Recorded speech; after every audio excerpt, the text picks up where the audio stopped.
ये है खबरों की खबर और आप देख रहे हैं खबरों की खबर टीवी। देखिए, सबसे पहली बात तो ये है कि संभल की चंडोसी की जो जामा मस्जिद है वो कोई 50 साल 100 साल नहीं बल्कि 200-250 साल पुरानी मस्जिद है, उससे ज्यादा है। वहां पर कोर्ट की तरफ से बगैर मस्जिद के जिम्मेदारों को, कमेटी को सुने उन्होंने एक एक्स पार्टी ऑर्डर पास कर दिया, वो गलत है।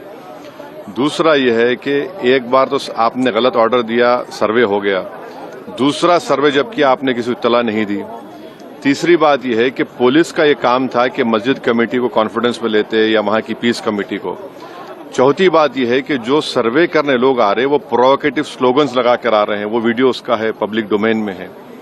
और उसके बाद जो वहां पर वायलेंस हुआ जिसमें 3 मुसलमानों को गोली लगी, उनकी मौत हुई, हम इसका कंडेम करते हैं। ये फायरिंग नहीं बल्कि मर्डर है।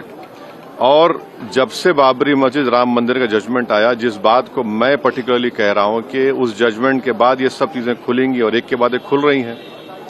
एएसआई प्रोटेक्टेड मॉन्यूमेंट सब बातें कर रहे हैं, क्या एएसआई के कानून में नहीं है कि आप उसका रिलीजियस नेचर चेंज नहीं, कैरेक्टर चेंज नहीं कर सकते? किस बुनियाद पे कर रहे हैं ये? और आप किस बुनियाद पर अपने फेथ को दूसरों पे थोपेंगे? भाई, कानून कोई चीज है ही नहीं है। जिस दिन कोर्ट में सुनवाई होती है उसी दिन ऑर्डर हो जाता है, उस दिन सर्वे भी हो जाता है। ये तो 1948 में ऐसे ही होता है बाबरी मस्जिद में। तो ये जो फायरिंग हुई है ये फायरिंग नहीं है, मर्डर है। और जो भी ऑफिसर्स इन्वॉल्व है उनको सस्पेंड करना चाहिए और एक सिटिंग हाईकोर्ट जज से उसकी इंक्वायरी होनी चाहिए। ये सरासर गलत है, जुल्म हो रहा है वहां पर तो संभल में। वहां के सांसद के एफआईआर दर्ज कर दिया गया। आप जिस पे चाहे कर लीजिए भाई, जिस पे भी चाहे कर लीजिए, जज आप, जूरी आप, सब आप, तो बचेगा क्या फिर? अब सर, जेपीसी में आप लोगों ने समय मांगा है, क्या कहेंगे? जी, जैसा अभी आपने हमारे डेलीगेशन तरफ से बोला गया है, मैं उसको रिपीट करना नहीं चाहता। मगर स्पीकर साहब ने बड़ी इत्मीनान से हमारी पूरी जितने मेंबर्स 11 नॉन बीजेपी एमपीज गए थे उनकी बात को सुना। वो बोले कि इसके ऊपर कंसिडर करेंगे और हमको उम्मीद है कि ऑनरेबल स्पीकर साहब इसका टेन्योर बढ़ाएंगे। क्योंकि आप देखिए, बंगाल नहीं गई कमेटी, बिहार हम लोग नहीं गए, उत्तर प्रदेश में शिया वक्फ की प्रॉपर्टीज को हमने नहीं देखा। तो ऐसे कई, दिल्ली के मंत्री को बुलाना है, ऐसे कई स्टेट्स है जहां पर कमेटी को जाना चाहिए। वो स्टेक होल्डर्स हैं, उनकी बात को सुनना बहुत जरूरी है। सर, वक्फ बोर्ड अमेंडमेंट बिल को लेकर आप क्या सोचते हैं? क्योंकि लगातार सरकार की तरफ से यही कहा गया कि जो मुस्लिम जनता है उनके हित में है, मुसलमान जो है उनकी। अभी ये कानून बना नहीं, आप देख लिए संभल में क्या हो गया है। अभी ये कानून बना नहीं है। आप देख रहे हैं कि हर जगह पे बोल दिया जा रहा है कि नहीं, ये यहाँ पर 500 साल पहले मस्जिद नहीं थी। इस बिल में ये बिल आर्टिकल 26 का वायलेट करता है। ये संविधान के फंडामेंटल राइट का 26 का ग्रेव वायलेशन है।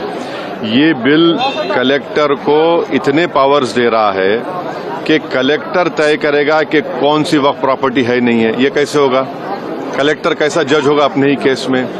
तीसरा, आप किस बुनियाद पर इस बिल में आप नॉन मुस्लिम को मेंबर बना रहे हैं? जितने धर्म की बुनियाद पर, चाहे वो हिंदू धर्म के एंडोमेंट बोर्ड्स हो, चाहे दिल्ली का एसजीपीसी हो या उसका एक्ट हो, या क्रिश्चियंस के जो भी उनके धर्म के संस्थान हैं, वहां पर तो कोई उसी धर्म का आदमी मेंबर बनता है। आप तो कंपलसरी स्टेट वक्फ बोर्ड में जहां पर 11 मुसलमान बनते थे वहां पर आप मेजॉरिटी नॉन मुस्लिम बनाना चाह रहे हैं। सेंट्रल वक्फ काउंसिल में मेजॉरिटी ऑफ नॉन मुस्लिम बनाना चाह रहे हैं। क्यों करना चाह रहे हैं आप? ये क्या मकसद है आपका? कलेक्टर को इतना पावर दे रहे हैं। तो ये आर्टिकल 26 का ग्रेव वायलेशन है और इसीलिए वक्फ को बचाने के लिए नहीं लाया जा रहा है। ये वक्फ को खत्म करने के लिए, और वक्फ बोर्ड को सिर्फ एक पोस्ट ऑफिस बना के रखना चाह रहे हैं। तो जो वक्फ की प्रॉपर्टी है वो गवर्नमेंट की दी भी नहीं है, इसको मुसलमानों की गाड़े खून की कमाई है, तो आप उसको छीनना चाह रहे हैं। और उतना ही मकसद है सरकार का। आप देख रहे हैं संभल में क्या हो रहा है, ऐसे ही और वाकयात होते रहेंगे।